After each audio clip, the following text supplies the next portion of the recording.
യും ഈ പറഞ്ഞതുപോലെയുള്ള അത് ഇതിൻ്റെ ഭാഗവുമാകുന്ന പശ്ചാത്തലമുണ്ട്. ഔറംഗസീബ് കൊച്ചിയിലെ ഒരു പ്രധാനപ്പെട്ട കൊട്ടേഷൻ സംഘാംഗമാണ്. ഔറംഗസീബ്, താങ്കളെ ഈ ചർച്ചയിലേക്ക് വിളിക്കാൻ ഒരു കാരണം എന്ന് പറഞ്ഞാൽ ഈ താങ്കൾ ചില കാര്യങ്ങൾ നമ്മളോട് പങ്കുവെക്കുകയുണ്ടായി പല അവസരങ്ങളിലും.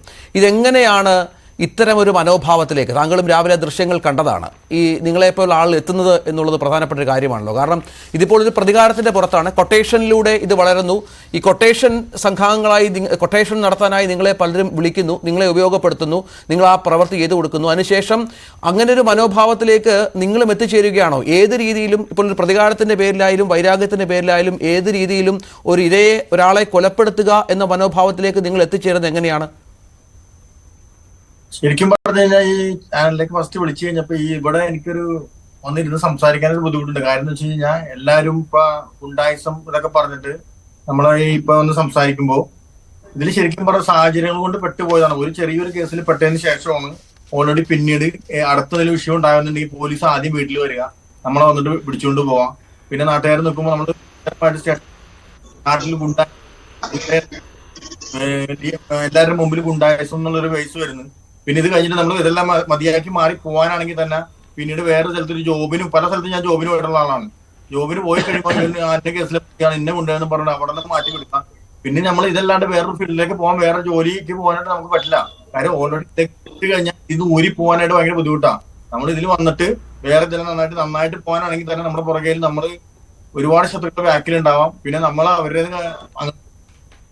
റോട്ടിൽ കിടന്നിട്ടാണെങ്കിലും ഇതുപോലെ തന്നെ പല സാഹചര്യങ്ങളും അവർക്ക് പറ്റാം. അതുകൊണ്ട് വന്നുപോയ ആൾക്കാരാണ് ഇവര്. ഈ ഗുണ്ടായെന്ന് പറഞ്ഞിട്ട് എല്ലാവരും പറയാനെല്ലാം സാഹചര്യങ്ങൾ പറ്റിയതോ അല്ലെങ്കിൽ ഒന്നോ രണ്ടോ കേസിൽ പെട്ട് നിരന്തരമായിട്ട് പിന്നെ മറ്റുള്ള ഡിപ്പാർട്ട്മെന്റ് ആണെങ്കിലും അതാണെങ്കിലും നിരന്തരമായിട്ട് നമ്മളെ വിളിക്കുന്നത് നമ്മൾ ചെല്ലുന്നത്. കേസിൽ പല കേസിലും ഞാൻ പോയിട്ടുണ്ട്. ഇല്ലാത്ത കേസിൽ പലതിലും ഞാൻ പ്രതിയായിട്ട് പോയിട്ടുള്ള ആളാണ്.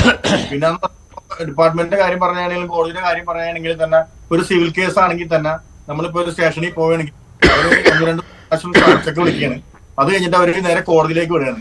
കോടതിയിൽ ഈ കേസ് വാദിച്ചു വരുമ്പോഴേക്കും 7-8 വർഷം പിടിക്കും. അപ്പൊ അവർ നോക്കുമ്പോൾ, മറ്റുള്ളവർ നോക്കുമ്പോൾ നേരെ വീട്ടിൽ ഇപ്പൊ എറണാകുളം ജില്ലയിലാണെങ്കിലും ആരിൽ ഏൽപ്പിക്കാന്നുണ്ടെങ്കിൽ അപ്പൊ നിൽക്കണ ആരിൽ ആ വർക്ക് ഏൽപ്പിക്കണ്, ആ വർക്ക് അവർ വീട്ടിൽ പോയി സംസാരിക്കണ്. അല്ലെങ്കിൽ ബലം പ്രയോഗിച്ചിട്ടാണെങ്കിലും ഇങ്ങനെ സംസാരിച്ചത് കൂടിയൊന്ന് ഒരാഴ്ച 2 ആഴ്ച കൊണ്ട് ഡീൽ ചെയ്തിട്ട് കാര്യങ്ങൾ കൊടുക്കണം. അപ്പൊ അവര് നമ്മളെ കൂടുതലായിട്ട് ആശ്രയിക്കണം.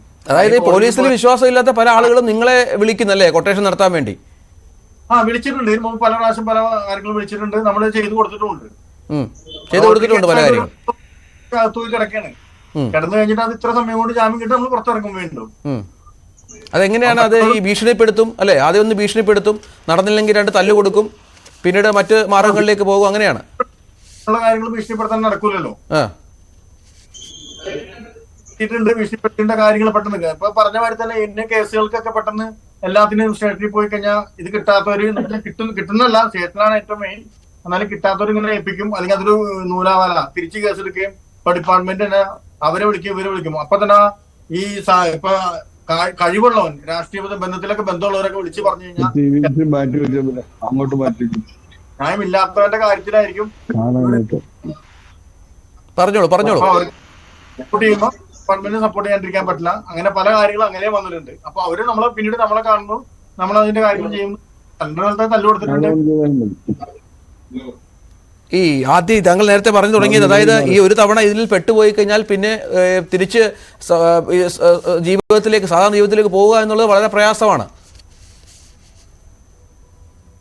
വെട്ടുകൊണ്ട് മരിച്ചിട്ടുണ്ട്. കാര്യം ഇതിലേക്ക് വന്നു കഴിഞ്ഞാൽ ഡിപ്പാർട്ട്മെന്റ് ആണെങ്കിലും പുറത്ത് ശത്രുക്കളാണെങ്കിലും വിടില്ല. കാര്യം ഇപ്പൊ കുറെ നാൾ, ഇപ്പൊ 8 വർഷമായിട്ട് കേസിൽ വേറൊരു കേസ്, അതിനെ സംബന്ധിച്ച് ഒരു കേസ് ഉണ്ടായി കഴിഞ്ഞാൽ, അല്ലെങ്കിൽ ആ ഒരു കൊലക്കേസ് ആണെങ്കിൽ തന്നെ അതിനെ സംബന്ധിച്ച് അടുത്തൊരു കൊലക്കേസ് ഉണ്ടായി കഴിഞ്ഞാൽ ഫസ്റ്റ് വിളിപ്പിന് നമ്മളെ തന്നെ ഇരിക്കുള്ളൂ. പിന്നെ അതിൽ കുറെ പിടിച്ചു നിർത്തില്ല. ആൾക്കാർ നോക്കുമ്പോൾ നിരന്തരമായിട്ടുള്ള സ്റ്റേഷനിൽ പോകുന്നു. സമൂഹത്തിൽ നമുക്ക് പിന്നെ വേറൊരു ഇതില്ല. ഇതിൽ തന്നെ പെട്ട് ഇതിൽ തന്നെ ജീവിതം അവസാനിച്ച് പോകണം. ഇതിൽ പറഞ്ഞ മിക്ക ആളുകളെടുത്ത് നോക്കി തന്നെ അറിയാൻ പറ്റും. അവർക്ക് നന്നാവണമെന്ന് ആഗ്രഹമുള്ള ഒരുപാട് ആൾക്കാരുണ്ട്. ഇപ്പൊ നമ്മുടെ കൂടെ തന്നെയാണെങ്കിൽ ഇതിൽ നിന്ന് മാറിപ്പോകുന്നു ഒരുപാട് ആൾക്കാർക്ക് ആഗ്രഹമുണ്ട്. പക്ഷെ അതിനുള്ള സാഹചര്യങ്ങളൊന്നും വരില്ല. വീണ്ടും വീണ്ടും നിരന്തരം പ്രശ്നങ്ങളും ബഹളവും പിന്നെ അതിന് കുറഞ്ഞ വിഷയങ്ങളാവുമ്പോ ഓട്ടോമാറ്റിക്കായിട്ട് ഇതിലേക്ക് വീണ് പോണേണ്. ആരും ഗുണ്ടകളായിട്ട് ജനിക്കണമെന്നില്ല. എല്ലാവരും സാഹചര്യങ്ങൾ കൊണ്ട് ഇതിൽ വീണ് പോകുന്ന ആൾക്കാർ തന്നെയാണ്.